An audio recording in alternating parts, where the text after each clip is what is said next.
Good evening, everyone, from Johannesburg, South Africa, and welcome to this closing plenary. My name is Ngobizi Ndlovu, and I'll be your moderator for this panel. A bit about this plenary and the panelists. The title for the panel is Insights on the Importance of Trust in Harnessing Social Media for Vaccine Confidence. And our panelists, I'll introduce them shortly. No order of importance. I'll start with Jen. Jen Seiler from the Sabin Vaccine Institute, who's also representing the Alliance for Advancing Health Online. Welcome, Jen. And next is Chinyere Ebede. Chinyere is in northern Nigeria, representing the WHO. Welcome, Chinyere.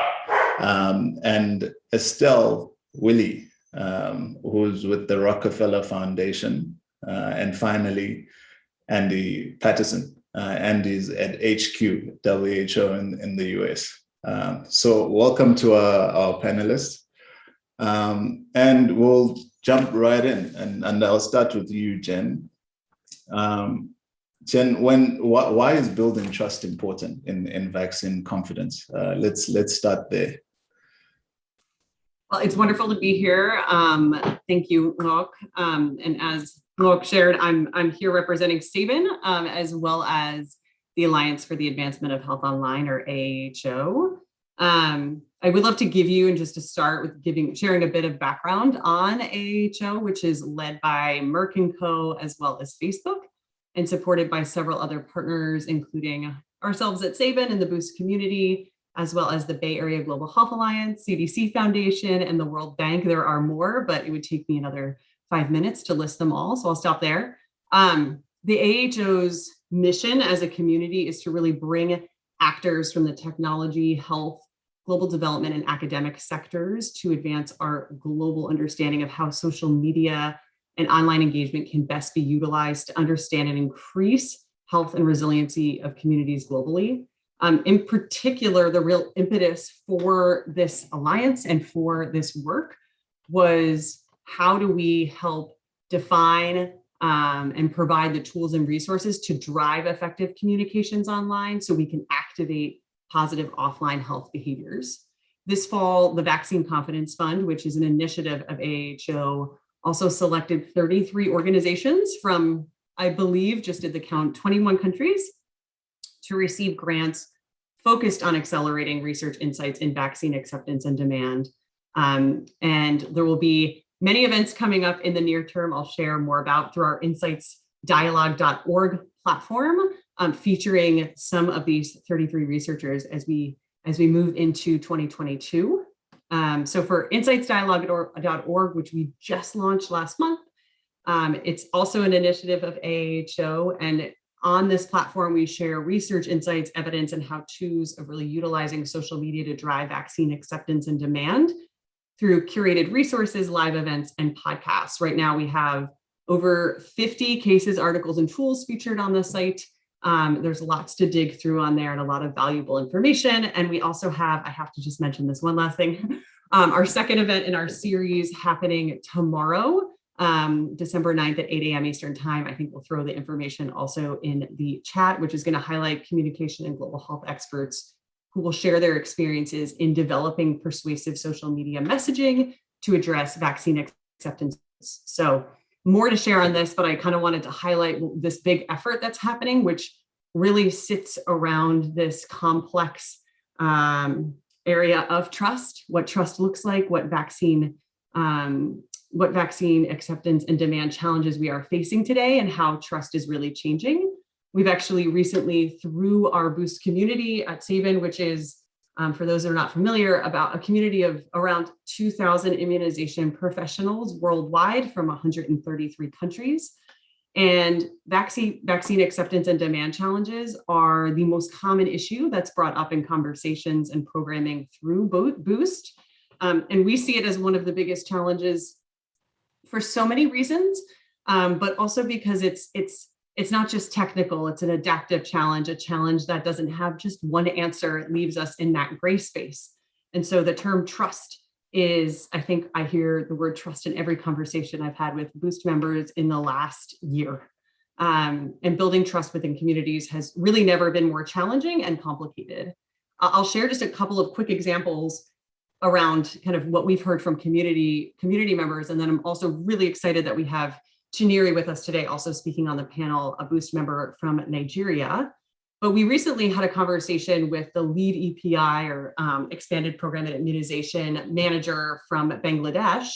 And he shared with us that immunization in Bangladesh, which began back in 1979, has really been quite successful. And they've worked really hard to build that trust. But pre-COVID, the country had been very fortunate to have developed such a good level of trust that there were really high routine immunization vaccination rates across the country. With COVID hitting, trust even for kind of routine immunization really shifted, things changed. And so their communications efforts and behavior change efforts had to shift.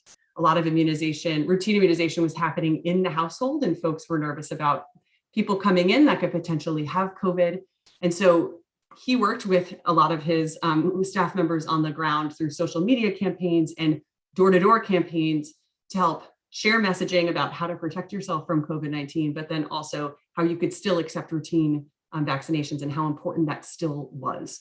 And another quick example, in a recent conversation that I had with a community member at a subnational level in Africa, there's really, there was a huge demand when there was a first kind of onslaught of COVID-19 vaccines landing in country. And they said, please return in 3 to 4 weeks for your second dose. And now it's been 5 months since they've received their next shipment. And so people had come back and now they are about to receive their next shipment. And so the challenge is now of people who were really for the vaccine and very positive about it. There's lots of opportunities for misinformation to spread given that gap. So even thinking about all the layers of challenges, even about how supply may change someone's trust in the system. And so I'll stop there. And I know, Chineri, I'm excited for you to share more about your experiences on the ground. That said, I'll hand it back over to you, Ngok. Thanks, Jen. And I think Chineri is quote unquote on the ground. And I'm glad she's one of the 2,000 Boost members that you spoke about. Let me go directly to her.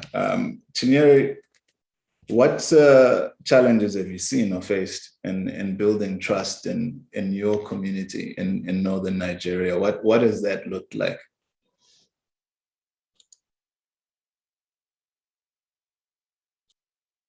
Chineri, I think you're on mute there. If you don't mind unmuting yourself. Okay, thank you, Ngo. And thank you, everyone. I hope I'm audible. Yes, you are. Okay, so when we talk about trust and in Nigeria, to be specific, as regards vaccination, because Nigeria we have it's a very big country and there's a lot of tribes and there's a lot of religion. And so when we talk about the northern part of the country, the experience is quite different from the southern part of the country where I currently work. I myself have also been in the northern part for some help, some missions. But talking about the southern part of the country, we've been dealing with a lot of trust issues as regards vaccination. In fact, there was a time we had an issue with monkeypox rumor, and it was very bad that we had to start dealing with rejection for routine immunization. So you can imagine that when we had the first COVID-19 case in Nigeria, that was February 2020. Prior to that, we were already hearing rumors, misinformation, myth as regards this new outbreak. So before we even started talking about the vaccination, let me give you an example of what happened in, I think it's in March 2020. We got a voice note from supposedly Nigerian that is in abroad, and she sent a voice note. Now she mentioned a particular community saying that there's this rumor that people came into the community with COVID-19 vaccine. Now, we were not even talking about vaccine as at that time. That they came in with this vaccine in a particular community, and the intention was to inject people with the COVID-19 virus, not to give them vaccination, but to give them the virus. And she is talking from abroad. She's not in Nigeria, so we received this voice note in the state. And it's just made the entire community started running helter-skelter, the whole state. It took us quite some time to mitigate, to try as much as we can to start debunking the rumors, that there's nothing like this, but because we are living in the era of social media, I am happy that we're talking about social media as well. A lot of information has been pushed out. People do not even know what to believe and what not to believe. So there is fear in people's hearts and mind as to what is this COVID-19. So when this rumor came up, what happened is that even at the facility, our children that we have over time built this trust for mothers to bring their children for routine immunization. When you come to the health center, you do not see anyone, for fear that the person is going to receive COVID-19 virus, not vaccination. So this has been lingering over time. So you can imagine that when we rolled out COVID-19 vaccination in March 2021, that's after 1 year of that rumor, we are still dealing with the after effect of a lot of rumors in the community.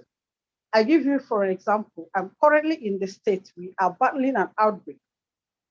We are responding to an outbreak of CVDP. And it is oral polio vaccine, the one you drop in the mouth of children. But because of the concept of this COVID-19, even people are refusing to give their children OPV because they say that we are bringing COVID-19 vaccine to give the children in place of OPV. So the trust is broken, truly. However, a lot is being put in place to mitigate the rumors, and then as much as we can push out, the right information to the community. But let me tell you something that come to my mind, because over time, we spent time, we spend money. I mean, the government, the partners, they spend money training community health workers. They train them, they have the capacity, they build their competence, but we were not doing well with building their emotions. So we build them, they know what to do, at what point to do it, but they do this most times aside of the emotions. So we were not looking at their attitude, we were looking at their competence. So you see the health workers, if you come to communities, you come to something like a district, you will see many people going towards a particular facility because that health worker had managed over time to build the trust of that community. Whereas some others are just there to do their job and then their salary. So the issue of trust now, it's a very critical issue, especially as we're talking about pandemic and relating it to vaccination. The truth is that COVID-19 pandemic has really affected routine immunization all over the country. And we are working tirelessly to see how we can actually bring them on board everywhere.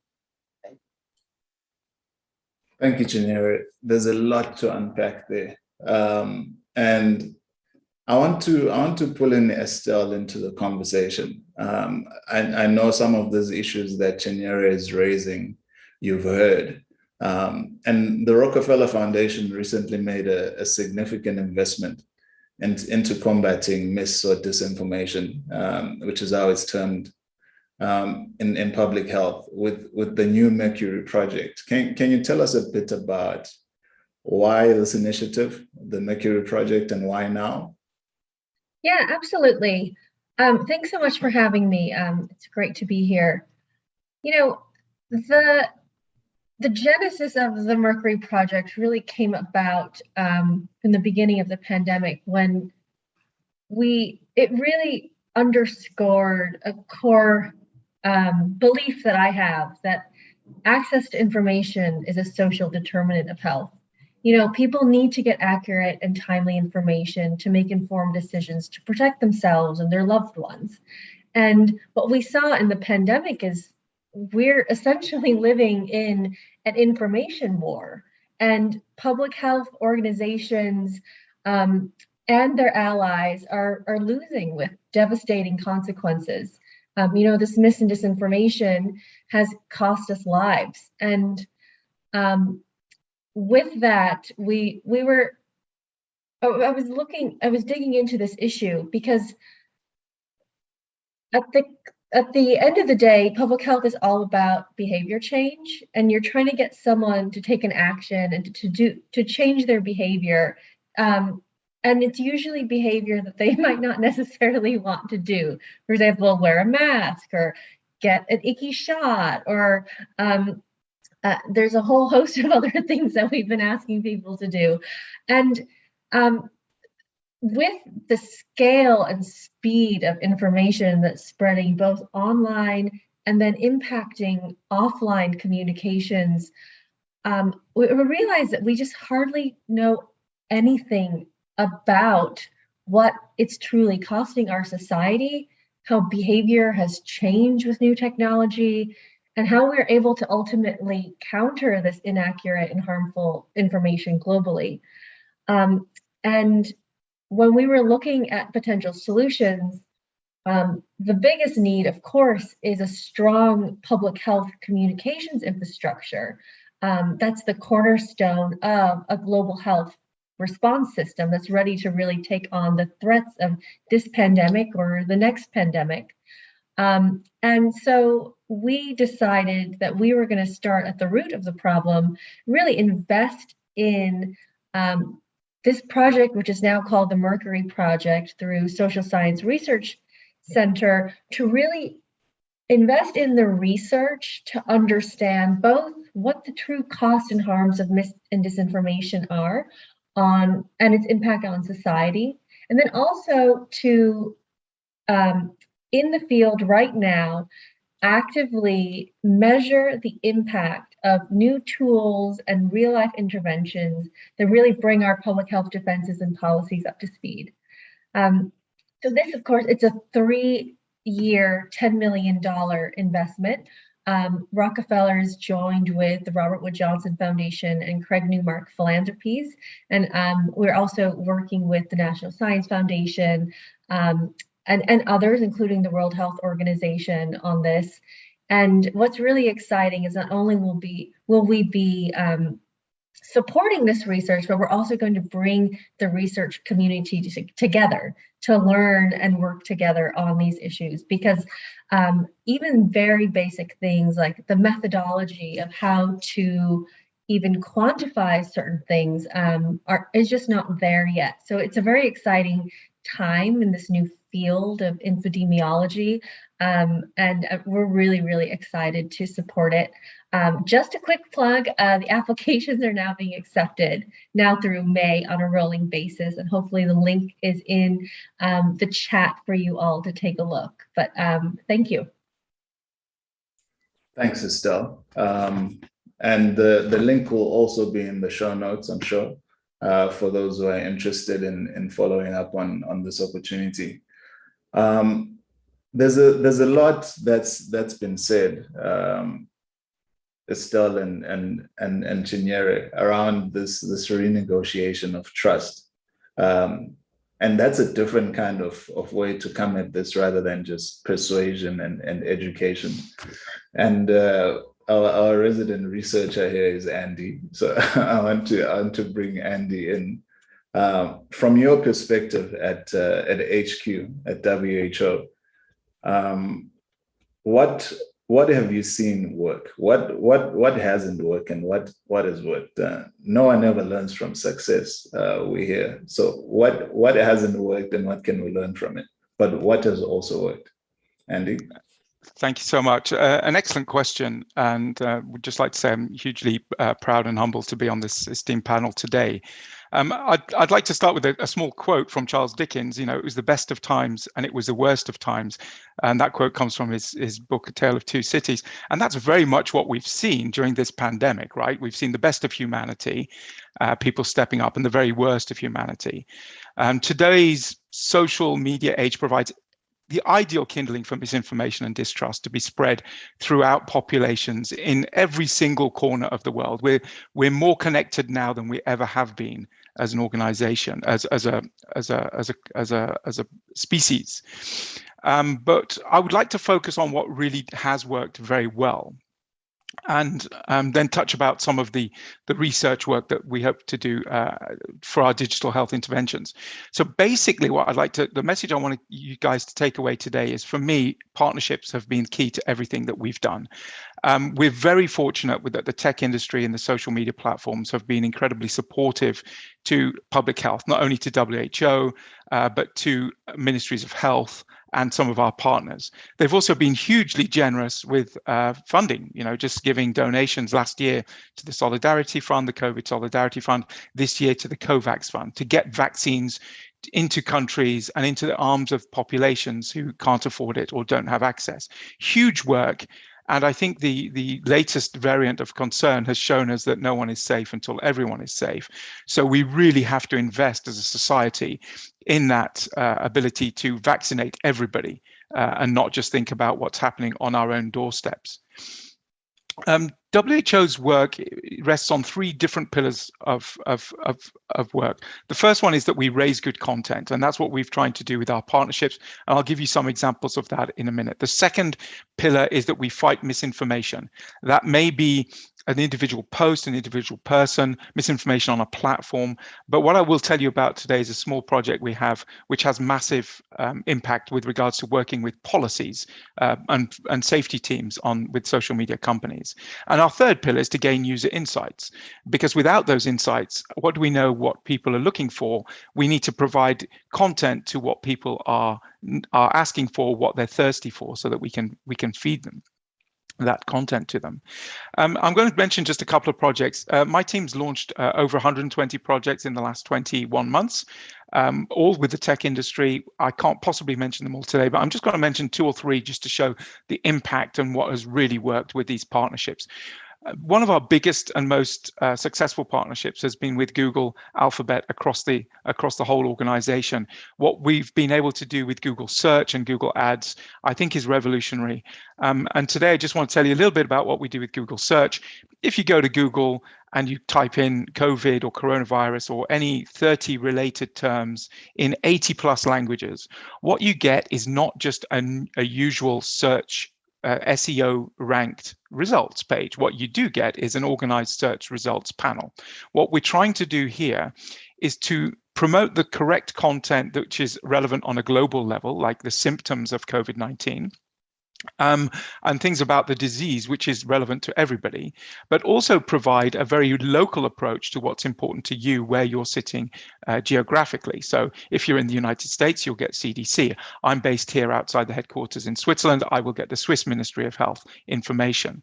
And we'll also get news from reliable sources pushed in there. That's really a great example of how we've been able to raise good content.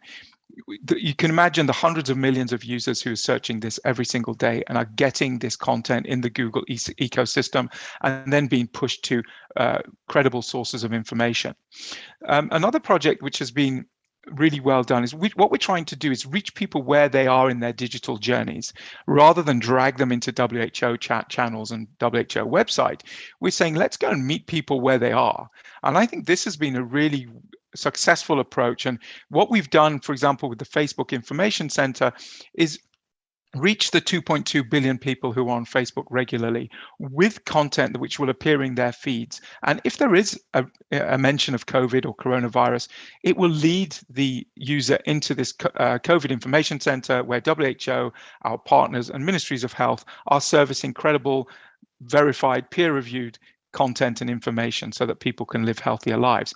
That's the point of my team, right? It's to provide more messages to more people through more channels so that they can make better health decisions and live healthier lives. With regards to, I mentioned the policy work we're doing around misinformation. I'd like to highlight the work we do day in, day out with social media companies across the planet. One that's been considerably successful is the YouTube policy work. We sit down with the policy teams and safety teams at YouTube. We talk them through, like we do with all these companies, what works and what doesn't. And we try to encourage them to build stronger policies so that their users have a safer, maybe healthier experience. What WHO has also done is trying to find ways to reach people through chatbots. And we have chatbots on Viber, WhatsApp, Facebook Messenger. Today saw the launch of a really cool project, which I will hopefully be able to link to later on. It's in conjunction with an incredible company in New Zealand called Soul Machines. We've launched our humanoid chatbot to build vaccine confidence. So it's literally a humanoid person that you can talk to and interact with, and she's called Florence, and she will mimic you and mirror you, and it's built on AI and machine learning. And at the moment it's just in English, but we plan to launch it in multiple languages. We are so keen that this becomes like our first big virtual healthcare worker that can point people to credible information. I'll finish off by giving you tell you a little bit about one of the projects I'm most proud of, and that's the Tech Task Force for COVID-19. What we've done is we've convened the Tech Task Force and social media companies around the world into monthly meeting. We have 30 to 50 companies that attend every month. And what we do is we paint what WHO's problem definition is. We'll say to them, this is what we're trying to achieve. And then what we'll do is we'll try to encourage them to find solutions to those problems. And that may be with WHO in a bilateral, or it may be with each other in the tech industry. The other purpose of this Tech Task Force is to bring the tech industry together to show people and to inspire people on what doing. And what we've seen is some incredible relationships between what are traditionally huge competitors. People are coming together, a huge amount of solidarity in this area of work, even with competitors, as I've said. So hopefully, this short, a couple of minutes that I've given you today will show that WHO is keen to innovate, is keen to try. We're trying to elevate content into people's existing digital journeys so they don't have to change them. What we have to do next, and that's super important, is have proper peer-reviewed evaluation. And I really I'm pleased to see the work that the Advancing Health Online and the Bay Area Global Health Alliance, as well as Sabine Vaccines Institute, is doing in this space. We need to create case studies of what's working and what's not. We need to look at the data. And more importantly, we really need to see if it's having a behavior change on people. And that's very tricky to do. My vision would be to have an open blueprint of digital interventions and what works and what doesn't on which demographics, in which countries, on which channels, and how do you implement them? That would be my vision moving forward, because COVID has to be a point of inflection, as we say, a point of change. We have to now refocus this to benefit of everything that all the bad things which are happening with COVID. Something good has to come out of this, and this has to be peer-reviewed case studies of what works and what doesn't work in digital health interventions. And moving forward, partnerships for me is key for everything we do in the health industry. And back to you. Thanks, Andy. I'll pick up on that partnership issue that you've just closed with. And it seems, just from listening to the panel, that there's a bit about this that's about online, offline, what works when, and why, when is digital not the panacea? When is social media not the silver bullet? And I want to bring Chinyere back in here because she talked about community engagement on the ground, And I want to try and understand from Chinyere, from your standpoint, how are you seeing this issue of partnership and building allyship, helping in the work that you do as the subnational risk communications focal person in Nigeria? How is partnership important there? Okay, partnership is very important. Of course, because we are all singing ownership, government ownership of programs, which is actually very difficult as it is now. So we have a lot of partners on ground helping with immunization. We'll have UNICEF, we'll have a whole lot of them. But I really want to talk about social media as a means to, bridging these gaps and building this trust. The truth is that, yes, a lot is being done. There's a lot of information out there. But what I have noticed, honestly, because the same people that have access to this information are actually people that I would say that are enlightened, they're intelligent, they have access, they know how to get this information and how to use it. But when we talk about the community people, most of them, all they do, they don't even have access to this information in the social media. And all they do is what they hear. That's what they base their action on. And when we are to deal with them at the community level, it is difficult to convince them because you show them an information on social media. They keep thinking that, okay, this is maybe the government, they want to do this, they want to do the other one. So social media is important, but I think it is targeting a particular audience. And when we talk about dealing with the community people, we really need to devise other means of getting them and then getting them to trust what we are doing with vaccination, both for COVID-19 and for other child immunizations that we are doing at the community level. Yes, but for partnership, yes, we have a lot of partners working to ensure that the children are being vaccinated and COVID-19 also vaccination is also well done. Okay. Thanks, Chinyere. Estelle, partnerships and donors here, I'm aware, are doing quite a bit of work in funding, right? The digital platforms some of the digital platforms that Andy has made reference to. From your perspective, and we're thinking here about partnerships and how to bridge this divide between those who have access to online digital information and systems, like Chinyere said, and those that don't. How are you guys thinking about that at the foundation? And if you can speak to partnerships too, that would be great. Yeah, absolutely. I think it is.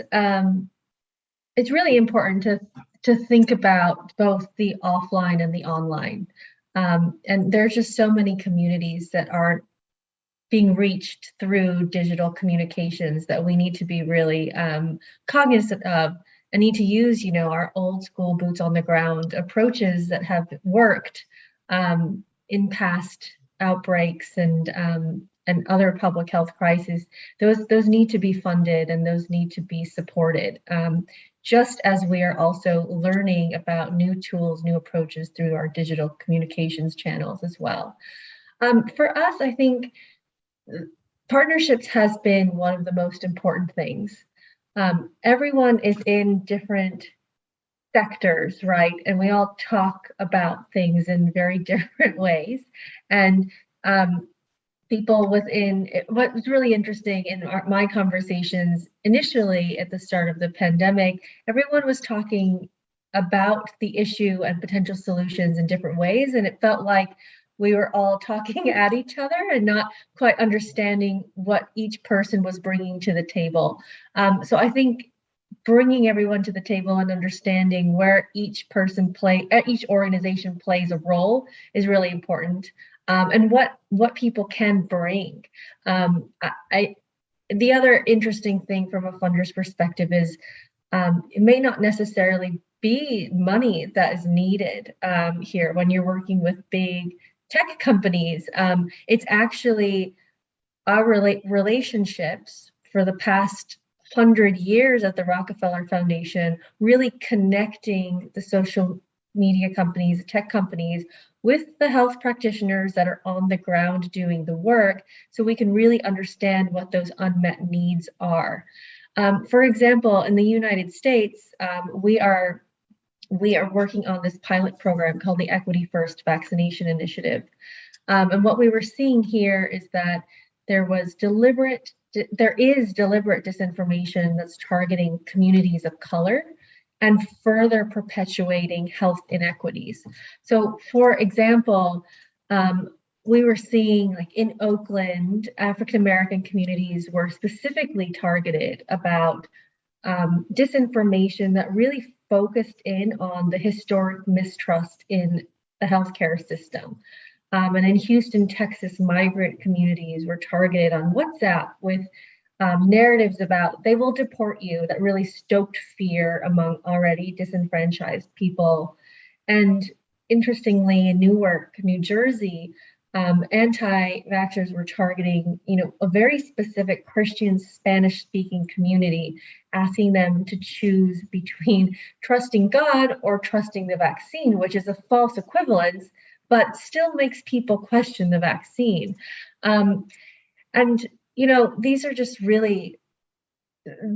some of the examples that we're seeing in the US. And what we decided to do is partner with social media companies to really understand what are the information voids out there. What are people asking questions about that they're just not getting the answers to? And then we share that information with community-based organizations on the ground who are working on anything from food insecurity, working in churches. They're trusted leaders in these communities. We were funding them to build capacity to be able to have these types of conversations with communities most impacted.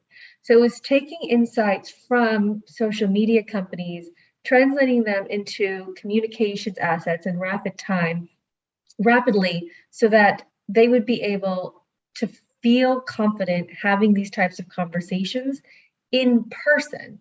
So here we see the online and the offline coming together in a way that was really supportive through really important partnerships. So that's just one example. Thanks, Estelle. I saw Jen nodding her head a lot there. Jen, how is this landing with you? I mean, I totally agree. I think I had our conversation is making me think, Estelle, you shared earlier, we're in this space where we're renegotiating trust. And Shanira, you mentioned that trust is broken. And as I think about new variants that are coming down the pike, Omicron, which I always mispronounce, we start to appreciate that as new information becomes available, we're sharing it out as kind of the WHO and Gavi and others. But new information is, the information about new variants, the information and indications for specific communities are changing almost every day still within the United States, outside the United States. And so how can we hold space better to be as transparent as possible on what we know, but then also sharing what we don't know? I fear that sometimes, in that space, then we get so technical that some people just zone out. But how, we are just on the precipice of more information being shared and shared and shared. And so the complexities will just continue to grow as we learn more about the different variants with COVID-19. And so I guess, hate to direct it right to you, Andy, but I would love to start just asking you kind of, how can we do a better job, I guess, online and offline, at helping to create a conversation of even the experts are still learning today, tomorrow, and beyond. And I know that you guys have been grappling with this for a while, but it strikes me as an important topic to figure out how we hold that space and how we get folks to join us in that space, not in the things are not going to be black and white. Yeah, it's a very good point. I think what Estelle has said as well is, for me, there's a really key link with working together as a community. What we see in the anti-vax movement is that they're right-wing, well-funded, generally white, but extremely well organized. So there's been many studies where you can see that when they move together. So they saturate social media with a myth, and therefore people start hearing it. Oh, I heard that elsewhere. Oh, I heard that on the radio. I heard that on, I saw that on this social media platform. I saw that video on this social media platform. So I think what we have to do is we have to become a lot better at getting organized, because we're already at a massive disadvantage. Misinformation takes 10 minutes and a smartphone to produce. And good scientific peer-reviewed content can take weeks, because we need the data, we need the scientific process. So I think the first answer there is, we need to coordinate better, so that the WHO, the partners, people who are working in this space, the ministries of health, are talking with a common voice, with common themes at the same time. I think that's one of the key things that we need to do is work a lot better together in that space. If I may jump in to build off of Andy's point, I think as the barriers to accessing information have lowered, and the scientific method of how we learn has become more accessible to a much larger audience, there has to be a reckoning within the scientific community that communication and how you communicate is as important as the research on creating mRNA technology. For example, we spent 30 years investing in the process that ended up becoming the mRNA vaccine. We have not spent 30 years understanding how communication has changed with new technology.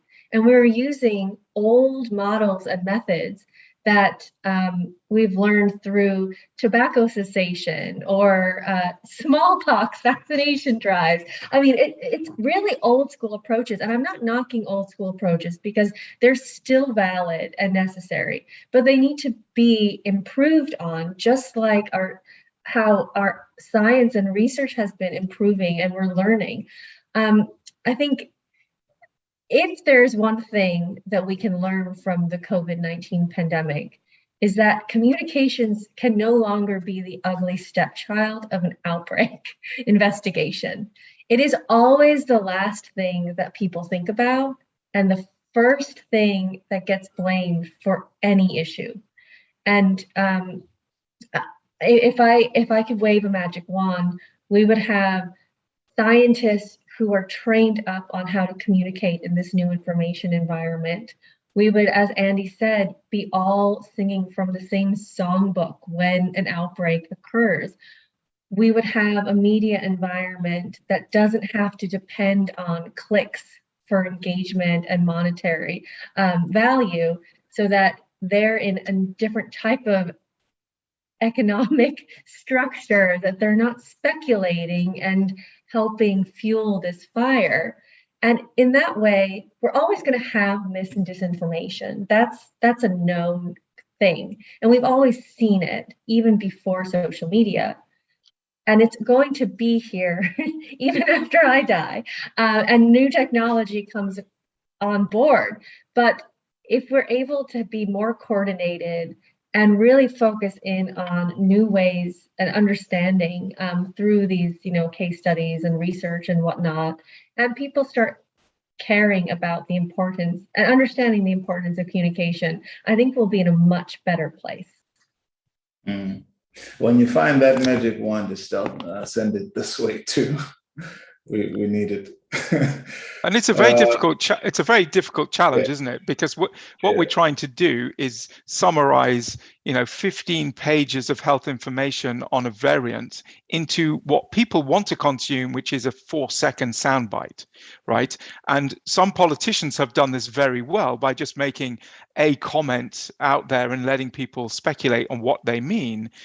but the science community can't do that. So we have this struggle internally to be scientifically correct, whereas at the same time be digestible in mass media. And that's a very difficult thing to do, to find that happy medium where scientists are happy to put out content which isn't 100% correct, because it doesn't include all the caveats and all the processes which science makes, what makes science so incredible.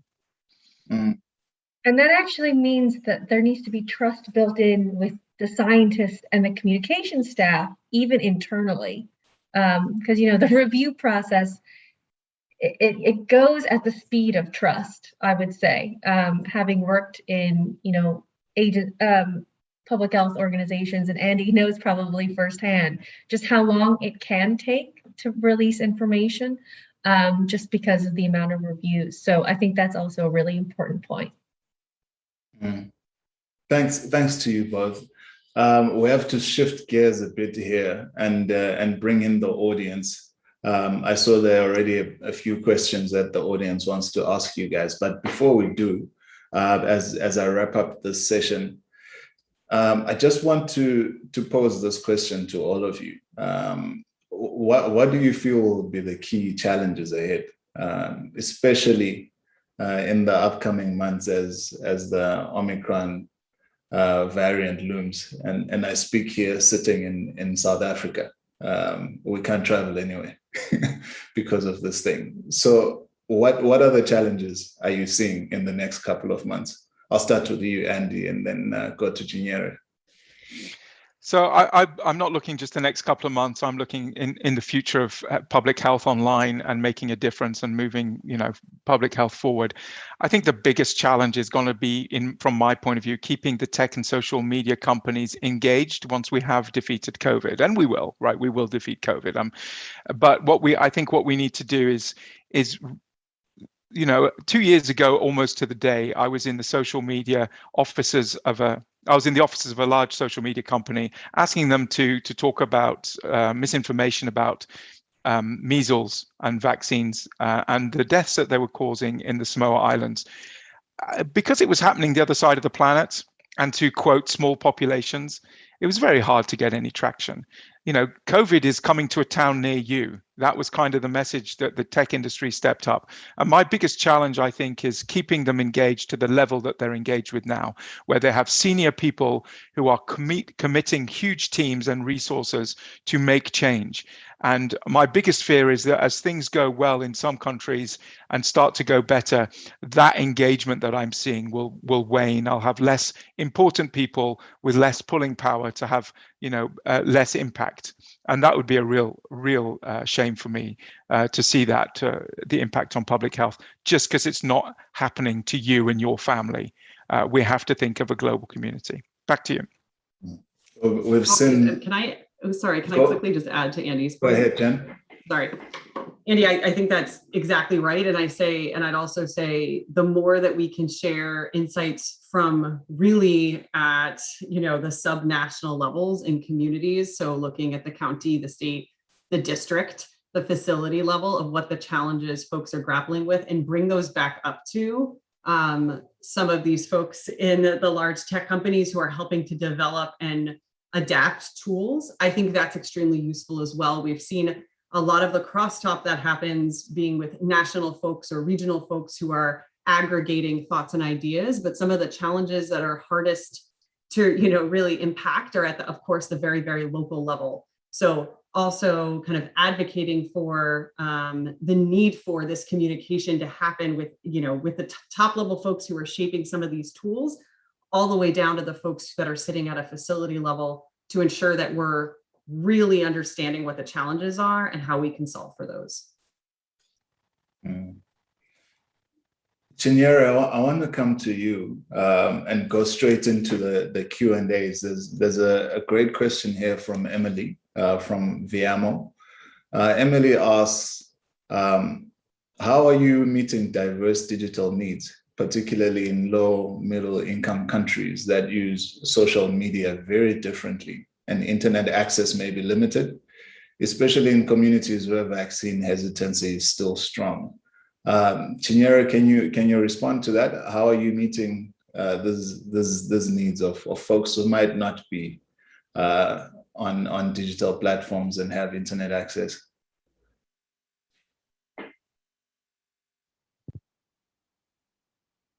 Chinyere?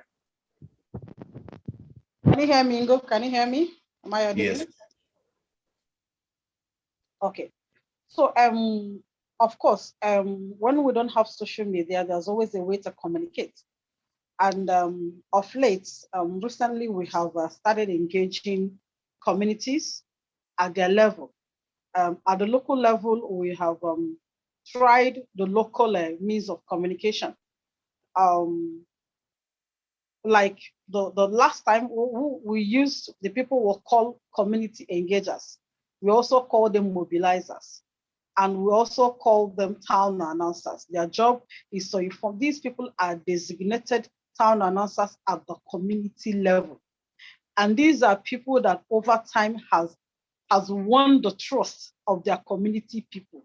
You know, the truth is that even with the social media, these people, not only that they do not have access to social media, they don't even trust the information coming from there. But when they have one of their own tell them things, especially an opinion leader, someone whom they believed over time, someone whom they go to with their problem, they tend to believe more. So what we are doing is to get them engaged. Like we have been able to engage the town union president now, all the towns at the community level. Their job is to serve as communicators. You know, they hear from the government, from the agency, from the partners, and they take the message to their people. So what we do is to localize means of communication and get their own people to pass the right information to them. Otherwise, whatever they hear from the government straight or from social media straight is still going to carry that misinformation and disinformation in their hearts. So we get their people to speak to them. That's what we do for them. Thank you. Thanks, Chinyere. And I think you raise a great point. Before social media, we had town announcers, and they're still there. They were the first kind of folks to do this work, and still available to assist with fighting misinformation and all the other challenges. We have a few questions from the audience. I'll direct this one to Andy. Andy, if you can answer it in less than a minute. We've got a lot to get through. It's from Emily again, from Viamo. I think Emily knows you.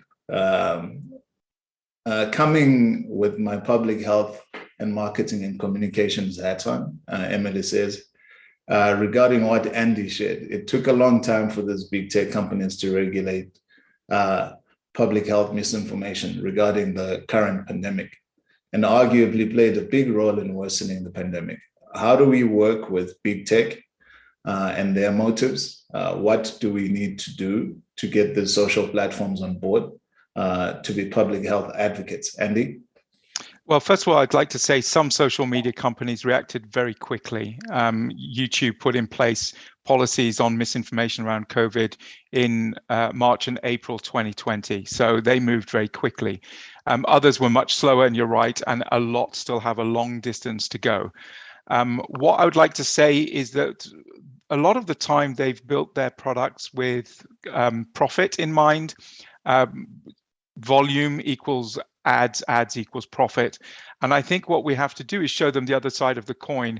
And I use real life examples to try and convince them. When I travel, I don't want to take the fastest plane that will take me there. I want to take the fastest plane that will take me there safely. And safely is the key word there. I don't care if it's a 4-hour wait, if it's going to get me there safely. That's what I want. And I think that we need to convince social media companies and the tech industry at large that actually the benefits of a tiny fraction of loss of revenue with regards to adverts in this space is well worth the amount of good it does to having healthy user experience, both online as in healthy user experience and offline as in I become healthier. And actually that reputational damage is far worse than a few percentages of ads. And we've seen that with some tech companies when they've been exposed for malpractice. their stocks, they've lost billions of dollars in 15 minutes. We need to help them understand that there's a better and richer business model, not only financially, but for the good of the planet and for humanity. Is that actually the right approach? Similar to the airline industry, it needs to become safer and more regulated. Thanks, Andy. I think I'll direct this one to Estelle from FAUD at USAID Center for Innovation and Impact. FAUD says there's no doubt that information needs to be reviewed before being shared publicly by authorities, but with the increasing speed of the spread of mis and disinformation, we can't afford to wait as long as we normally do. Is it possible to make information readily available in less time, or is it more about combating misinformation? Estelle? Yeah, I think it's not an either or. It has to be both. I think what I've learned through this pandemic is that transparency is so valuable when it comes to uncertainty and the unknown. If a leader just came up and said, we just learned about this Omicron variant, we don't know much about it. In the meantime, here are 5 things that you can do that can protect yourselves while we learn more information. And this is how we are going about learning more information. And here's the timeline to expect additional information about this. I think it would be it would go a long way in, assuaging people's fears and helping people understand the complexities and the craziness of this ever-evolving pandemic and ever-evolving information environment that we're living in. So I think in one way, yes, we can be sharing information that we know faster if we're able to create a culture within organizations that scientists and communications professionals can work together to be faster in talking to the public. But then also, this type of transparency can also counter mis and disinformation. So hopefully that answers the question. Thanks, Estelle. Yeah. There's a question here from Christina at JSI, and Christina co-chairs GDHF. And she asks, what are the panelists' experiences or opinions on the use of group? Let me ask that again. What are the panelists' experiences or opinions on the use groups of social media influencers? I know a group like Alfluence are organizing these types of campaigns. So Andy, I'll ask you to answer that, but I also want to add another spin to that question for Chinyere. What kind of partnerships are you looking at, or alliances are you building with influencers in the communities, people like pastors and chiefs and folks that are influential? So let me go to Andy first, and then Chinyere. Very briefly, it's an excellent question. Very briefly, we've got 2 types of project in that space. The way we looked at it is that people listen to their local authorities and their health ministries at a certain level. Above that, they have their news agencies, usually, depending on the country, but usually they trust their news agencies a little bit more. Above that, they have their friends and families, which is natural. If your brother or sister tells you to try something, you're more likely to try it than if a stranger does, right? But above friends and family, would you believe, is influencers. And in the influencers bubble, the most trusted voice are those of doctors and nurses still to this day, and that's really important. So what we've done is we've harnessed a group of 80 plus healthcare professionals who are on social media, and every week we send them talking points of what we think are the big health issues of that week. They then take that, if it resonates with them, and makes their own content, so we don't have to clear it, and they push it out on their own channels, and we reach people who don't care what WHO says, but care immensely about the influencers that they're following. So we have that program, which we call Operation Fides. Fides is the Greek goddess of truth, a little bit like Estelle's project Mercury. Mercury is the Roman god of messages. So it's really great that our we have the same thinking with project names. And what we do with social media platforms is work with their creators teams to see if we can't find people who are interested in carrying our messages or interviewing our experts. So again, what we do is we provide talking points to people, and people, can make much better, more impactful content, because that's what they do for a living. So we become, and that's why my title is about channels, we become content, they become the reach. We've got the credibility, they've got the audience. Thanks, Andy. And Chinyere, how are you, for lack of a better word, recruiting influential stakeholders like religious authorities and traditional authorities for this work? Okay, thank you, Engo. So for this work and in this context, the truth is that, especially in Nigeria, and we are very religious in this country. So whatever the pastor or the reverend or the imam says goes for his people. So what we do is we try to meet them.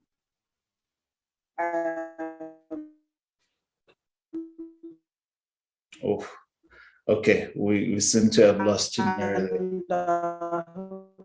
Chinyere, your line is a bit bad. They all bring. Can you hear me? Can you hear me now? Okay, we can hear you now. In 30 seconds, let me let you wrap up. So with the more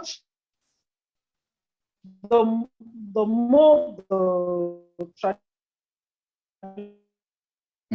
okay, we'll let Chinyere go there. And the religious leaders will bring them more on board, the better the. Okay, sorry to cut you off, Chinyere.